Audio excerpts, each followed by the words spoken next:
Y hoy hemos visto cómo, no solo en Cuba, sino previamente en China y en Vietnam, por medio de las concesiones a la alta jerarquía de los militares, la economía se la van facilitando. Es una forma de garantizar su lealtad y buscar la permanencia del sistema. Otra característica muy importante que predetermina lo que va a durar o no un régimen es cómo tiene su liderazgo. No es casualidad que las juntas militares tienden a durar mucho menos. ¿Por qué? Porque son un grupo. Hay una cierta pluralidad dentro de algo dictatorial. En cambio, dictaduras donde tienen un liderazgo sultánico, como Cuba comunista, como lo fue Alemania nazi, como lo fue Italia fascista, como lo fue el régimen bolchevique estando en vida Lenin, como lo es Corea. Es muy difícil. Y este fenómeno del líder sultánico existe también en las dictaduras autoritarias. Trujillo, Somoza, son todos dictaduras sultánicos que hace más difícil que lo derriban porque la ley depende más, el orden depende más de esa persona singular. Cuando se une a el régimen, cuando compone el líder sultánico un régimen totalitario, es muchísimo peor por el alcance que tiene el poder dictatorial. Todo esto en la sociedad donde rige un régimen totalitario produce una cultura totalitaria, que no es nada más que la institucionalización de la contracultura. Volviendo de nuevo a Rousseau y la necesidad de establecer un nuevo hombre, ¿de verdad? Bueno, para establecer un nuevo hombre hay que definir una serie de valores, establecer unas normas, una moralidad que esté en acorde con lo que está haciendo el poder político. Entonces, es un mecanismo artificial, porque la cultura realmente, que es como definimos la realidad, es un fenómeno dinámico. En otras palabras, se va manifestando con la libre interacción de ciudadanos libres. Cuando ya el poder político, de una forma artificial, busca establecer pautas, busca insertar un lenguaje, busca promover una ética que realmente no tiene crítico, porque esa ética, hay un precio que se paga por ir contra esas normas. Esa contracultura es necesaria mantener en un régimen totalitario, y vemos que no hay uno que no escapa, y eso produce síntomas dentro de la sociedad: la enajenación, una complicidad tácita de parte de la ciudadanía, complicidad en el sentido de que son pocos los que están dispuestos a pagar el alto precio de disentir, de ir en contra de el curso que el régimen ha trazado, y establece dos mundos dentro de una realidad. Dos mundos en el sentido de que el que vive en el exterior, particularmente el que vive en un mundo libre, está viendo una imagen de algo, está viendo un lugar que te envía mensajes con personas contentas, con personas con acceso a esto, a lo otro, con civilidad, que tú dices, bueno, pero son igual que nosotros, porque es una tarea muy importante, establecer una norma de que hay una equivalencia entre nosotros y ellos. Cuando digo nosotros, digo sociedades libres y sociedades dictatoriales, particularmente, de nuevo, de dominación total. El que vive intramuros, el mundo que ellos ven es, de nuevo, inmutable, que no hay quien los mueva. Yo creo que son pocas las personas que vamos a conocer que acaban de salir de un régimen totalitario, que te van a decir, no, esto se cae dentro de poco.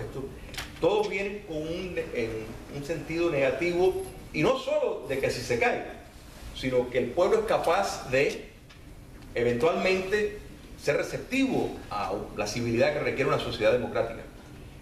Y yo insisto en que precisamente la debilidad de estos regímenes es la necesidad de reforzar la contracultura por medio del terror. Prueba de eso es que cuando salen a sociedades libres, cualquiera que haya vivido en un sistema cerrado, se adaptan porque es lo natural. Entonces, yo creo que no hay que tener miedo ni pensar que estos sistemas no son capaces de producir sociedades que sí sean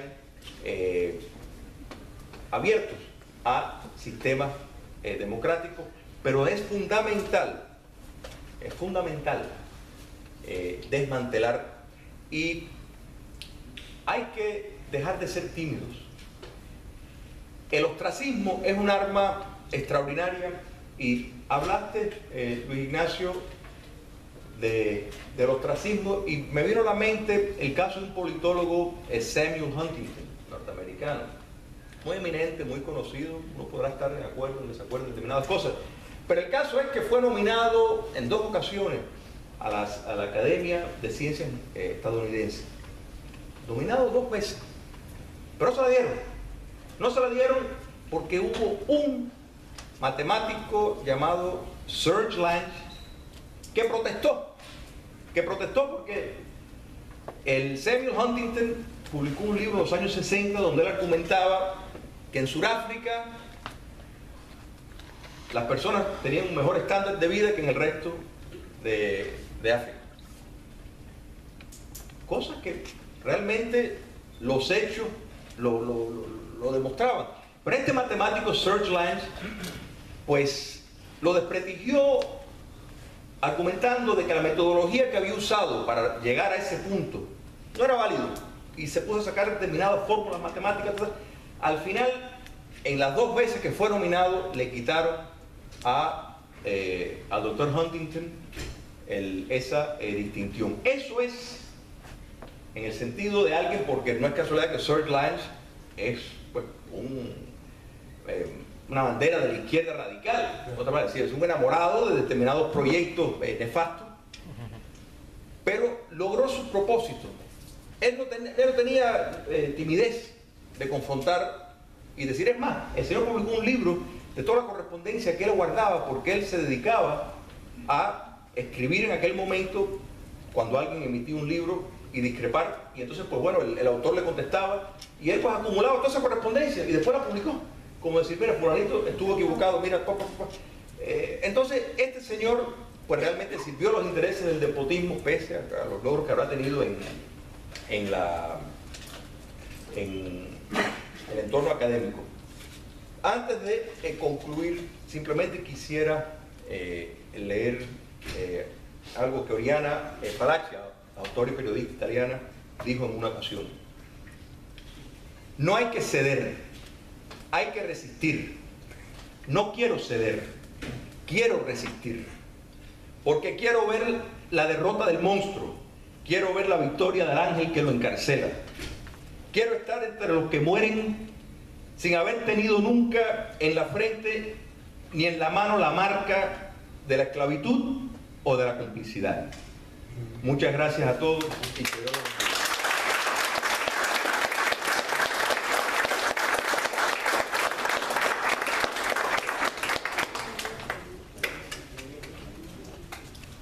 Bueno, felicitaciones por esta magnífica disertación, pero estamos ahora en la fase de tener un intercambio con el autor, así que las preguntas y las respuestas pueden comenzar, y después no se olviden adquirir el libro, que seguramente va a ser un libro de consulta para muchos interesados en estos problemas.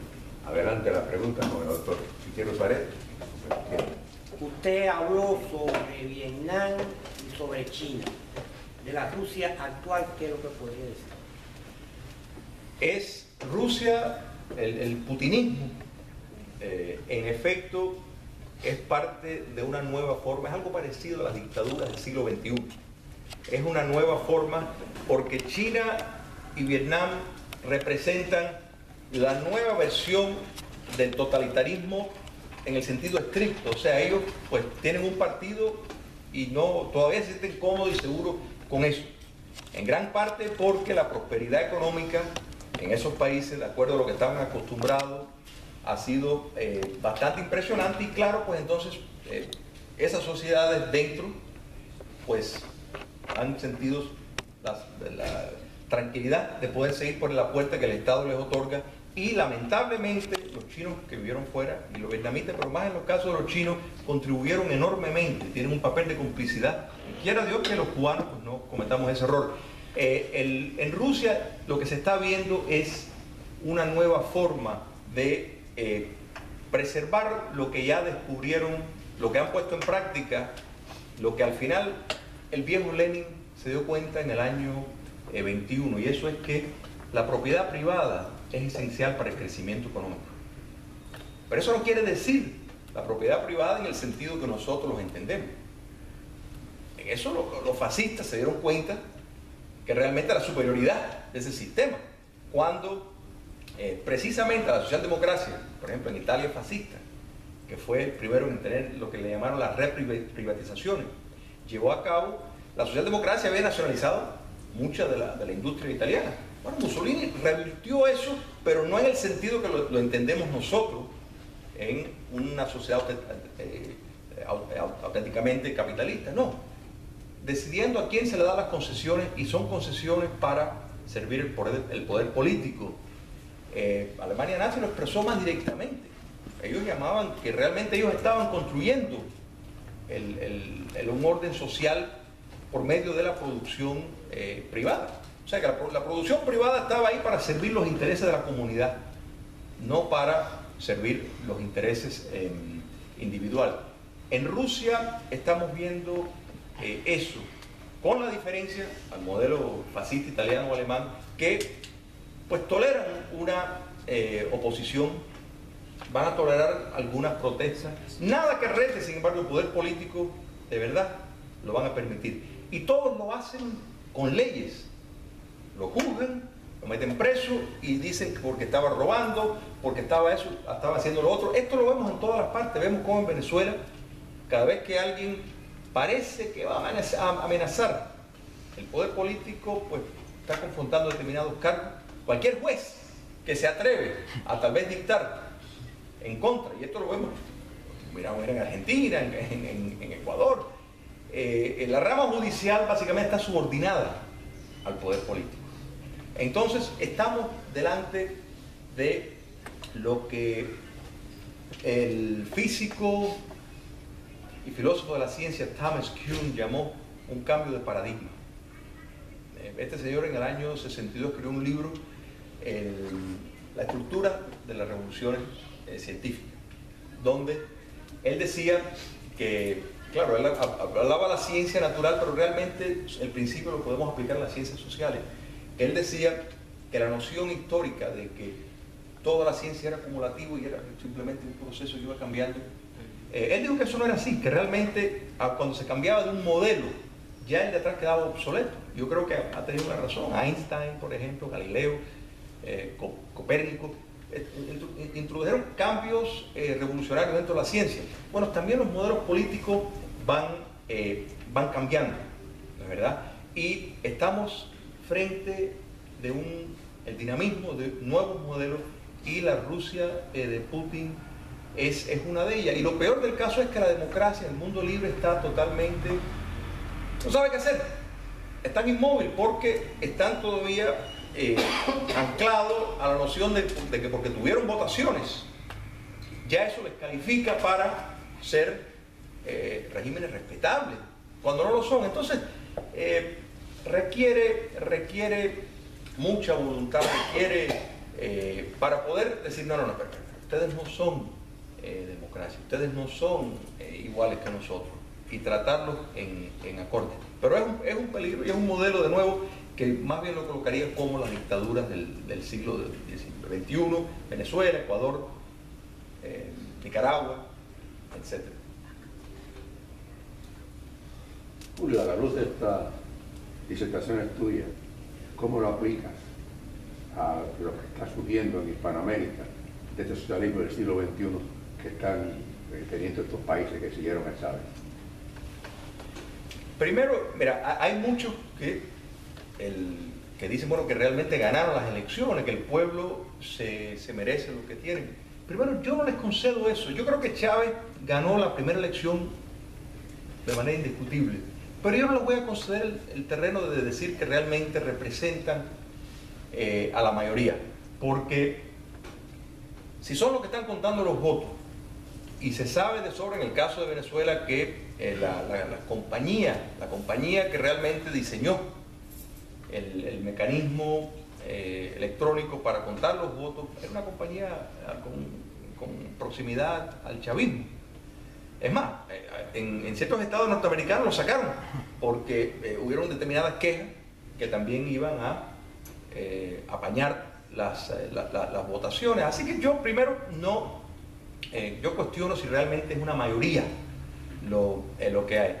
Y segundo, aunque fuera una mayoría, el Estado de Derecho requiere límites a las leyes, límites a leyes que van contra un orden preeminente.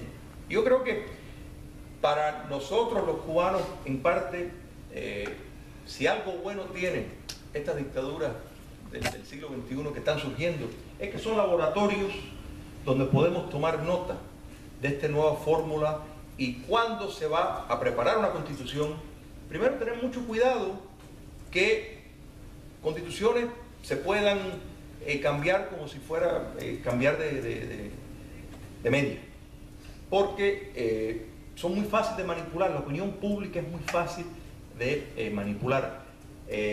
Podemos criticar a los Estados Unidos mucho, pero hay una razón por la cual ellos hicieron el proceso de cambiar las constituciones complicado, y eso es precisamente para evitar que determinada efervescencia momentánea puede impactar en algo que después es muy difícil desmantelar. Entonces, yo tengo muchos amigos en la oposición de Venezuela y en Correa, y recuerdo que me dijeron muchos de ellos, que un amigo ecuatoriano que me dijo, en Ecuador nosotros no somos los cubanos, me dijo.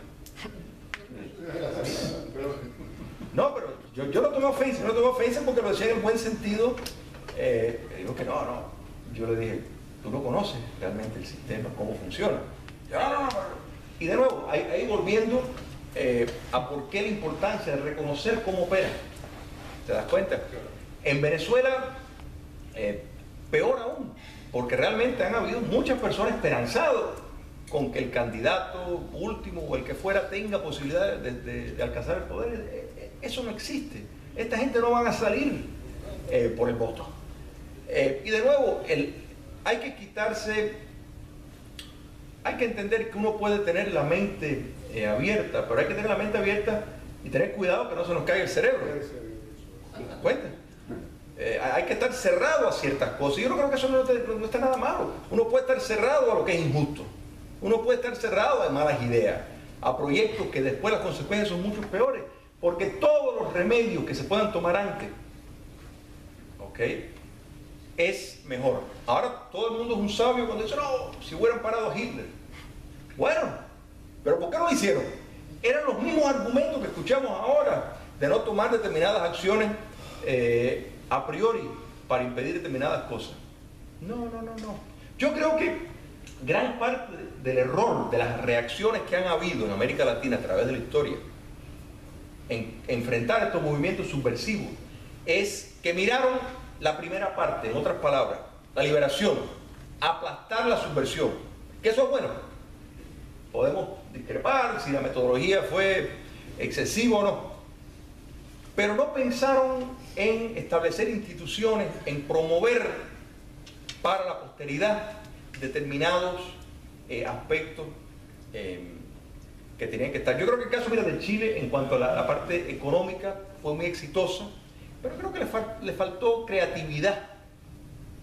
No creo que era necesario, por ejemplo, que Pinochet tuviera tantos años. Yo creo que hubiera ganado las elecciones si se hubiera postulado al año y se hubiera postulado los 4 años después, hubiera ganado por un gran tiempo, porque le trajo una prosperidad a Chile que no había conocido. Pero lo que estamos viendo en América Latina, lamentablemente no vemos el compromiso de la clase política del mundo libre, particularmente los Estados Unidos, y un caso clave es Honduras y Paraguay. en Honduras que siguieron un patrón constitucional, la Constitución